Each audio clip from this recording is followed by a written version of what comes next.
Just one night out won't kill your GPA, Kylie insisted, dangling her car keys in front of Megan Taylor's face.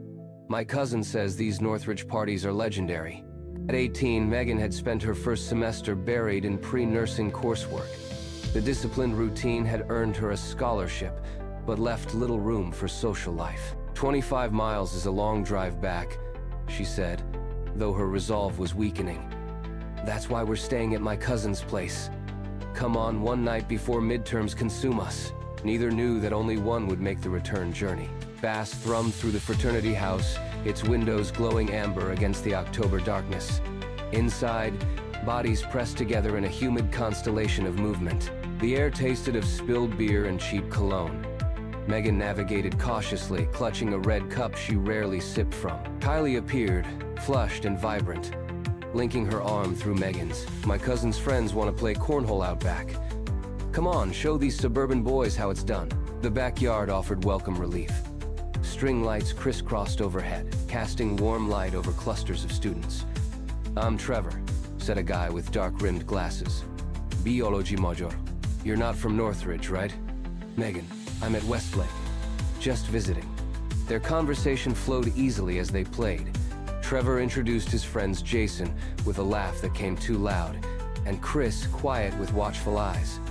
You need a refill, Trevor observed after their team won. I'm good, actually. Nonsense.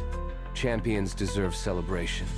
He returned with a deep crimson drink, house special. Much better than whatever you were nursing earlier. By the time she'd finished half, the string lights blurred into trailing ribbons. Conversations arrived in delayed fragments.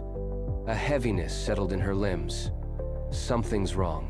I need to find Kylie, she managed, words slurring. You don't look good, Trevor said, voice echoing strangely. Let me help you inside. His arm slid around her waist. Jason and Chris materialized beside them, creating a corridor that directed her movements. The last clear image before darkness claimed her was Kylie, visible through a window, laughing with strangers, unaware her friend was being led away. She wouldn't just leave. Kylie insisted to the campus security officer at 2:17 a.m. Her jacket is still here. Her purse. She wouldn't leave without telling me. Young lady, students wander off all the time, especially after drinking. She probably met someone. That's not Megan. She doesn't drink, she doesn't meet people. Something's wrong. But without evidence of foul play, the officer could only file a preliminary report. Local police became involved the next morning. Days passed with agonizing slowness. Kylie organized search parties and pinned flyers with Megan's smiling face across the city.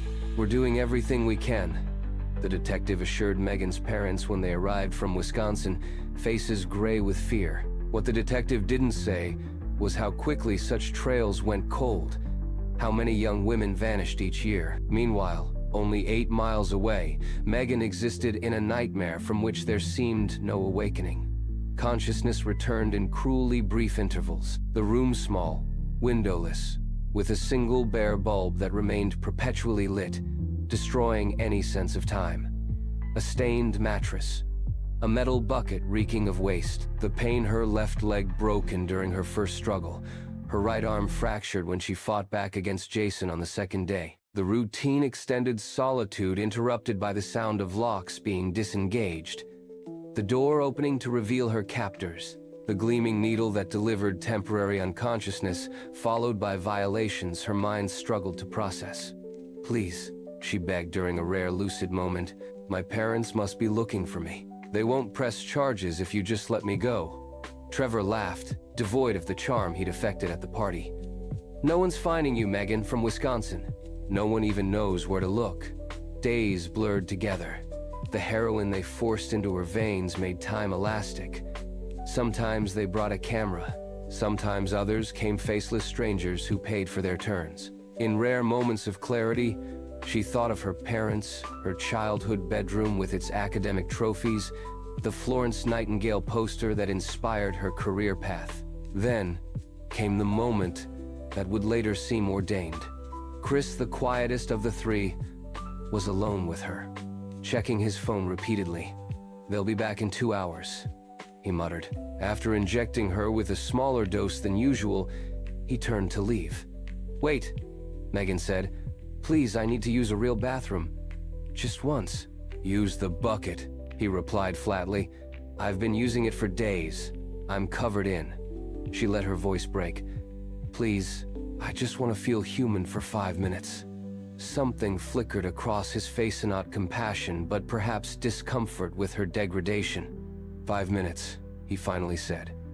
"And I'll be right outside." The bathroom was blindingly white after days in the dingy bedroom. The mirror revealed a ghost of herself, hollowed cheeks, sunken eyes, skin mottled with bruises. "Hurry up," Chris called through the partially open door. "Can I shower?" she asked, fighting to keep her voice steady despite the adrenaline cutting through the heroin haze. "Fine, leave the door open." With trembling hands, Megan turned on the shower. Steam began filling the small space, creating a veil between her and the doorway. Her eyes darted frantically, searching for escape. Above the toilet, a small window, maybe 18 inches square. Too small for a grown man, but perhaps just large enough for her emaciated frame. Megan stepped into the shower fully clothed. "I'm just washing up," she called over the spray. Keeping the curtain between herself and the door, she climbed onto the toilet lid. Pain shot through her broken leg. Gritting her teeth, she reached for the window latch and twisted it open. Cool night air rushed in. Freedom was inches away, separated only by a 3-story drop. "What's taking so long?"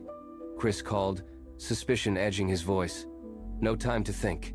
In one desperate movement, Megan thrust her body through the opening, feeling her skin tear against the frame. "Hey!"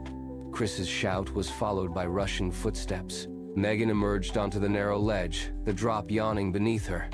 Behind her, Chris's face appeared at the window, contorted with rage as he reached for her ankle. "Jason! Trevor!" he bellowed. "She's getting out. Better to die attempting freedom than live another day in captivity." She pushed off just as his fingers grazed her skin. The fall lasted both an eternity and an instant. Her body crashed into dense shrubbery, branches simultaneously breaking her fall and tearing her flesh. Fresh agony bloomed as her already broken bones absorbed the impact. Shouting from above forced consciousness to return. They would be coming for her. Ignoring the white-hot pain radiating from every limb, Megan began to crawl. Her broken arm tucked against her chest. She used her elbow and one somewhat functional leg to propel herself forward, inch by excruciating inch. Time lost meaning in the fog of pain and determination. Each movement was a separate battle. The rough asphalt scraped her skin raw. Still, she crawled. At last, salvation appeared, a bus stop, illuminated by a single streetlight. Beside it sat a man in ragged clothes, his weathered face registering shock as Megan emerged from the shadows. "Help!" she rasped, her voice barely recognizable. The homeless man Lawrence, she would later learn, moved with surprising speed, pulling an ancient flip phone from his coat. As he dialed 911, describing their location with military precision, Megan heard angry voices approaching. A surge of terror gave her one last burst of strength. She dragged herself fully into the pool of light. A car slowed, then stopped, then another. Soon, a protective circle of headlights surrounded Megan and Lawrence, concerned citizens forming an unwitting barrier between her and her captors.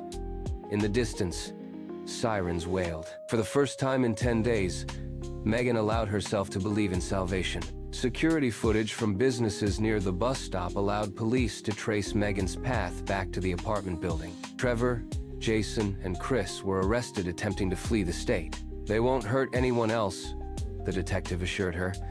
"We found evidence they've done this before. You're not their first victim, but because of your courage, you will be their last." Recovery was measured in small increments. Physical therapy for her broken bones. Methadone treatment for the heroin dependency forced upon her. Therapy sessions where she struggled to articulate experiences that defied language. She transferred to a university closer to her parents. For a year, she rarely left home except for medical appointments. Her mother slept in a chair beside Megan's bed when nightmares came. Slowly, healing began, not in dramatic breakthroughs, but quiet victories. The first night she slept through until morning, The day she ventured alone to the mailbox, the afternoon she picked up an anatomy textbook again. 2 years after her abduction, Megan made a decision that stunned everyone.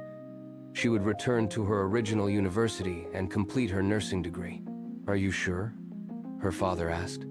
"No one would blame you for choosing a different path." "I'm sure," Megan replied. "They took 10 days of my life.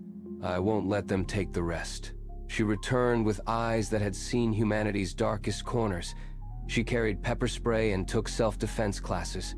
She obtained a concealed carry permit as soon as legally able. She never accepted drinks she hadn't prepared, never went to parties, positioned herself near exits in every room. When she graduated with highest honors, her supporters filled 3 rows. Among them were the detectives who worked her case, medical professionals who aided her recovery, and Lawrence Jenkins, the homeless veteran who saved her life. Trevor Williams, Jason Mercer, and Christopher Davis received sentences ranging from 25 years to life, without parole. Megan attended every day of the trial, meeting their eyes unflinchingly as she testified.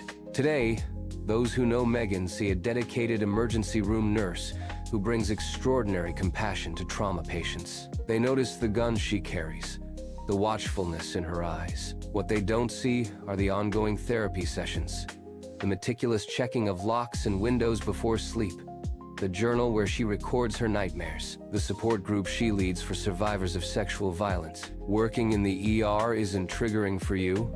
a colleague once asked. "In that room, I was utterly powerless," Megan replied. "In the ER, I help restore power to those at their most vulnerable. Every patient I treat transforms what happened to me into something meaningful." The bus stop where Lawrence found her now bears a small bronze plaque. It reads simply, "Even in the darkest night, hope crawls toward the light."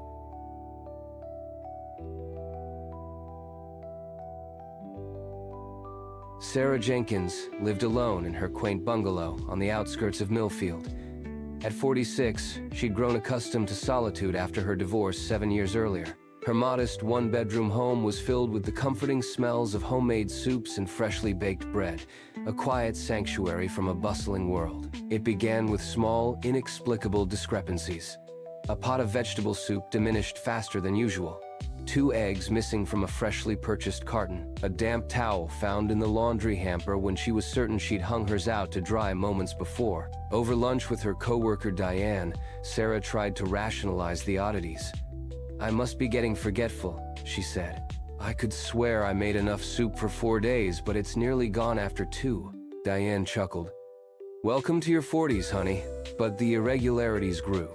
Every morning, Sarah meticulously set her breakfast plate and arranged her coffee mug just so. Yet upon returning home from her job at the insurance office, she found an extra water glass placed among her dishes, or the bread bag tied in a different, unfamiliar knot. The bathroom mirror, too, bore a faint fog-like remnants of a shower that hadn't happened. For 3 months, Sarah tracked every detail, her notes becoming a silent testament to a creeping unease. Then came the sounds. One quiet Sunday afternoon, as rain drummed softly on the roof, she heard a muffled thump from above. Her book slipped from her fingers. "That's not the wind," she whispered, her heart pounding in a sudden icy panic. Grabbing her late father's baseball bat, she crept toward the pull-down attic stairs. Each creak of the wooden steps echoed her rising dread. The beam of her phone's flashlight sliced through the darkness, revealing an uncanny sight: a makeshift living quarter tucked in the attic's far corner. A rolled sleeping bag atop a flattened cardboard box, a battery-operated radio softly humming, and a neatly arranged collection of personal items. A toothbrush, a paperback novel, a few changes of clothing. Stunned, Sarah stumbled back down the stairs. Hands trembling, she called the police, barely able to explain that someone had been living in her attic. Within minutes, 2 officers were at her door. After a careful examination of the space, they recommended surveillance and even suggested she stay with a friend. But determined to hold on to her home, Sarah insisted, "This is my sanctuary. I won't be chased out of it." That evening, as dusk bled into night, Sarah sat alone in her darkened living room. The officer's quiet presence sewn inside one outsited little to ease her tension. At exactly 9:47 p.m., a commotion stirred near a large oak tree beside the house. Through a rain-streaked window, she saw a figure maneuvering gracefully among the branches, heading for her roof. The officers sprang into action. "Police, stay where you are," they commanded as the figure froze in place. In the pale moonlight, a slender man, no more than 34, slowly raised his hands in surrender. Later, at the police station, he introduced himself as Michael Carlson, a man whose life had unraveled after a workplace injury, spiraling into debt and eviction. "I never took anything valuable," he said softly. "I was only hungry. I always cleaned up after myself. I'm sorry for scaring you." Something in his quiet dignity stirred a long, dormant empathy in Sarah. Against the officer's recommendations, she chose compassion over fear. "He's homeless, not heartless," she insisted, declining to press charges. What began as a harrowing intrusion gradually transformed into an unexpected bond. Sarah invited Michael to move into her spare room, a proper space, not the attic hideaway he'd once claimed. She helped him rebuild his life, from updating his resume to driving him to job interviews. Within 2 months, Michael landed a job at a local warehouse. Though he insisted on paying rent, Sarah welcomed him not just as a tenant, but as a friend. Nearly a year later, as they shared dinner on quiet evenings, Sarah reflected on the ordeal.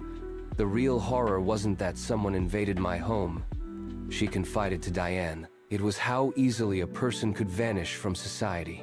How a life full of potential could be pushed to the brink until, out of desperation, someone takes shelter in your attic." Even as Michael eventually moved into his own apartment, their friendship endured. Now, on stormy nights, when the wind rustles through the oak tree's branches, Sarah can't help but glance at the attic, reminded that sometimes the most terrifying chapters can also reveal the brightest moments of redemption.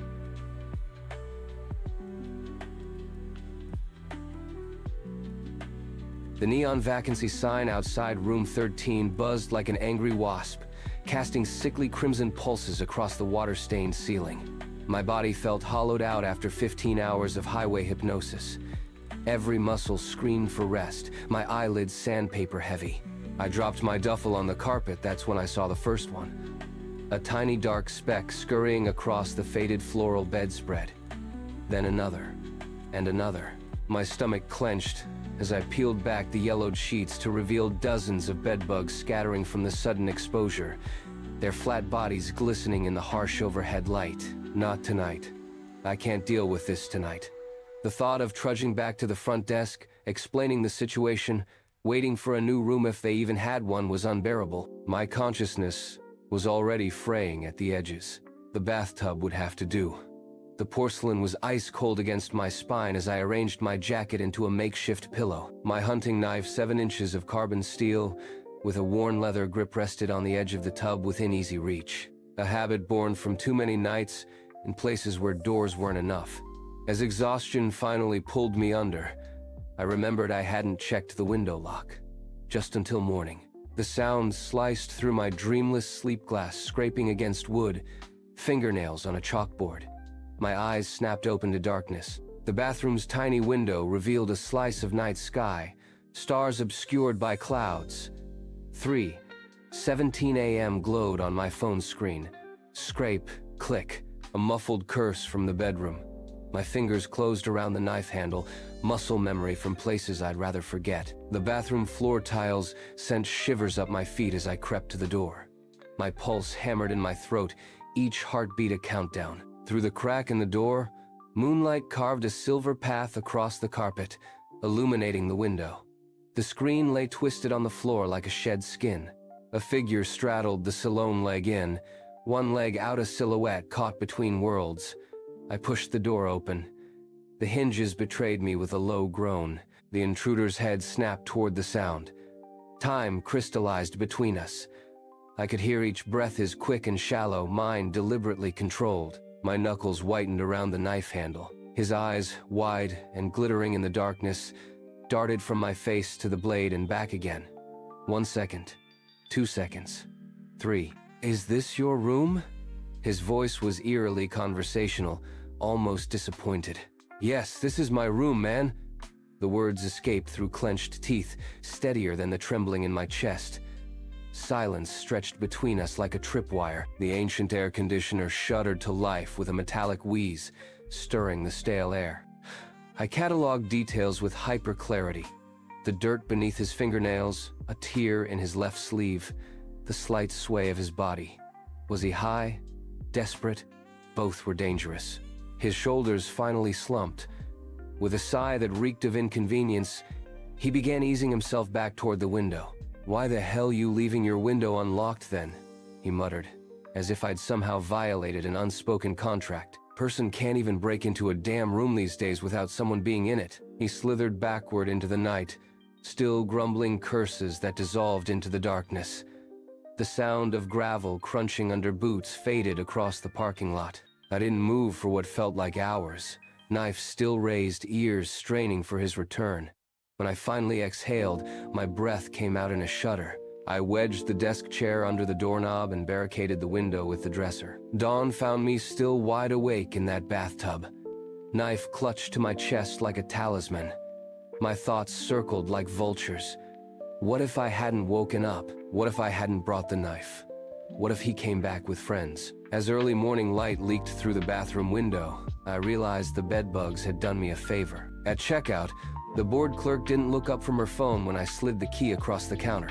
In my rearview mirror, the motel shrank to a dingy rectangle, just another way station, where predators of all sizes converged, each seeking blood, shelter, or opportunity in the night. I drove until the sun was high, windows down, the wind scrubbing away the memory of room 13. But sometimes, even now, I wake in the dark, certain I hear glass scraping against wood, and I always sleep with my knife.